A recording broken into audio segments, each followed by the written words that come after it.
What's up guys, JT Anime Nerd here bringing you all that nerdy goodness. I hope you guys are ready to count because today we are going over what I think are the top 10 best movies of all time. Before we start, I just want to make clear that major spoilers ahead for all the movies in this video. With all that explained, let's jump into it. Number 10.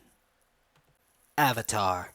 Now make no mistake, I love this movie, but the reason it gets number 10 is that it's a pretty simple story with an expansive world that's visually just as it is storytelling-wise.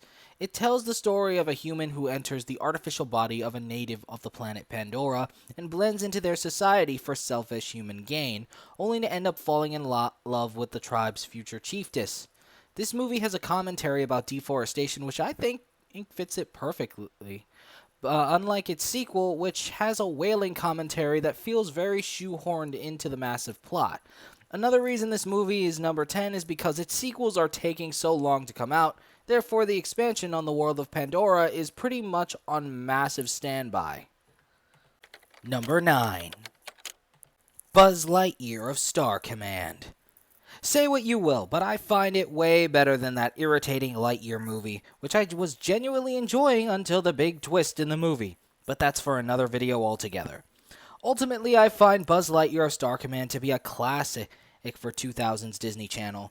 If I haven't said it before, I'll say it again. The 2000s were the golden year of Gen Z, and no other character made an impact back then as much as Buzz Lightyear did. And he wasn't even the main character of the Toy Story movies. He was just the most popular. I can't tell you how much Buzz Lightyear is my all-time favorite Disney character, and you can take that to the bank. The story revolves around Buzz Lightyear tackling the struggles with leading a team against the evil Emperor Zurg. And note, this movie had a better twist in it than Lightyear. I implore you to watch Lightyear to see what I mean. Number 8. Lord of the Rings: Return of the King. I mean, it was the grand finale of a great trilogy based off the greatest book series of all time. Granted, I've never read them, but if a movie like this came from a book, you know you did something right. The overall story is that a hobbit named Frodo Baggins and his best friend Samwise Gamgee must travel through thick and thin to destroy the legendary One Ring at the Mountain of Mordor, or the Dark Lord known as Sauron would return to wreak havoc all over Middle-earth. This movie pretty much brings us full circle, and kind of makes grounded characters feel as epic and a threat as the Dark Lord himself.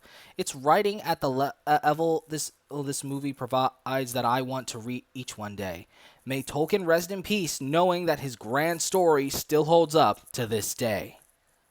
Number 7. Star Wars Episode 3: Revenge of the Sith. Okay, I know what you're gonna say, and I know the prequel trilogy has been somewhat controversial. But this truly is my favorite of the Star Wars franchise. Why? Because it takes the story of the Chosen One and flips it on its head. The overall story is that a Sith Lord named Darth Sidious has risen, and it's up to 2 Jedi Knights named Anakin Skywalker and Obi-Wan Kenobi to defeat him. However, Sidious would plague Anakin's mind with false promises, leading him down a path to the dark side and eventually transforming him into the dreaded Sith Lord famously known as Darth Vader. And to make things even more mind-blowing, Anakin is the Chosen One meant to bring balance to the Force and succeeds in the far future, but had to join the dark side to make it to that point. Stick a lightsaber in him. He's done. Number 6. The Super Mario Bros. Movie. I mean, who didn't love it? The movie was a love letter to both Mario and Nintendo fans alike. The story revolves around 2 brothers who basically get isekai'd into another world, and Mario has to rescue his brother Luigi from the grasp of Bowser, a giant dragon turtle who's a simp for Princess Peach of the Mushroom Kingdom. For anyone new to Mario, you can't just make this stuff up. We even get appearances by Donkey Kong voiced by Seth Rogen. Need I say more? Number 5. How to Train Your Dragon 2. This one probably got you guys by surprise, but it's true. How to Train Your Dragon 2 is one of those rare achievements where the second movie triumphs over the original. How to Train Your Dragon 2 revolves around its main character Hiccup, who has now allowed his Viking society to adapt to having dragons as pets. However, the peace between humanity and dragons is threatened by a man named Drago Bloodfist, who seeks to free the world from the fear of dragons by creating his own dragon army and pretty much taking over the world.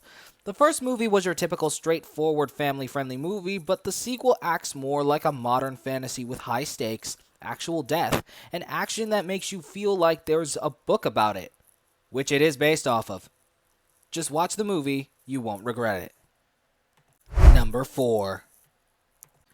Pirates of the Caribbean at World's End. I know I've never admitted this online before, but I believe that the Pirates of the Caribbean trilogy is the best trilogy of all trilogies. And how could I not put its grand finale on this list? The overall story is about the world suffering at the hands of the Navy's corruption and the plague of Davy Jones, the Grim Reaper of the sea. What I feel makes this one of the best movies ever is the continuity, the consistency, the action, the comedy, and the course of the story. The main character has always been Jack Sparrow, but he's not the only one to shine in this film. We get resolution to characters you wouldn't think would end the way they do in this movie. Elizabeth goes from being the typical damsel in distress to the freaking queen of the pirates, and even declares war on the Navy. Will Turner actually becomes the new Grim Reaper of the sea, forever ever needing to guide souls back to the land of the dead, and like cruel fate, can only come on land after a set amount of years to see his true love Elizabeth again. Jack ends his story how he began. He never really changes. All in all, this trilogy is unmatched. Number 3. The Dark Knight. How could I not include what is the best Batman movie in existence? This movie didn't just give us the best Batman, well, aside from Ben Affleck, it gave us the best Joker there will ever be on screen. May Heath Ledger rest in peace. This story revolves more around less of Batman and more about what Gotham City is meant to become. Joker tries to expose the city for how cruel and evil it can be, while Batman tries to emphasize on just how much Gotham has changed. Joker even took it one step further by turning District Attorney Harvey Dent into Two-Face, which would have dashed all of Gotham's hopes for a brighter future. But the Batman took the fall for Harvey's death and decided to act as the villain in order for what Harvey fought for to not be in vain. This is by far the best Batman movie we've ever gotten. I can only hope that it will remain as legendary as it is in cinema history. Number 2. Zack Snyder's Justice League. Come on. Returning viewers had to have seen this coming. The Snyderverse makes up the majority of my channel, at least for now. So it wouldn't be right if I didn't include Zack Snyder's Justice League. Although, I'm sure you're wondering why it's number 2 and not number 1. Well, it's because there is a movie I love more than it. Zack Snyder's Justice League story basically revolves around Batman bringing together a group of heroes in the wake of Superman's death, all in an attempt to fight back against an invasion Earth was not prepared for. This movie is not just a pinnacle of storytelling, it's over 4 hours and gives us what Joss Whedon's Justice League could never give us. An epic story with epic characters. And let me just say, Darkseid. Just Darkseid. His appearance should cement my argument. Hashtag restore the Snyderverse. Number 1. Avengers Infinity War. Of course a Marvel movie is going to be in this list. I just needed it to be one of the best Marvel movies. And Infinity War does not disappoint. I'll never forget when I was first in the theater and it ended with the Avengers' defeat.